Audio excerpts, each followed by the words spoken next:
waan ku jeclahay anigoo ku dhahay ayaan misna kuu sheegin dareenkayga, waayo waa mid aanan erayo ku cabiri karin.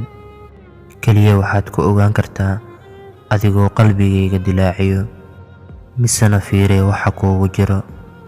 Haddii aad ogaan lahayd jacaylka aan kuu qabo, dhabtii waad ilmayn lahayd, waxaadna iga codsan lahayd inaan laabta ku geliyo. Tan iyo waqtigii aan kula kulmay, wax yar ayaan ooyaa, wax yarna waan qoslaa oo dhoola caddeeyaa, sababtoo ah adiga ayaan ku haystaa oo noloshayda waa mid dhammaystiran.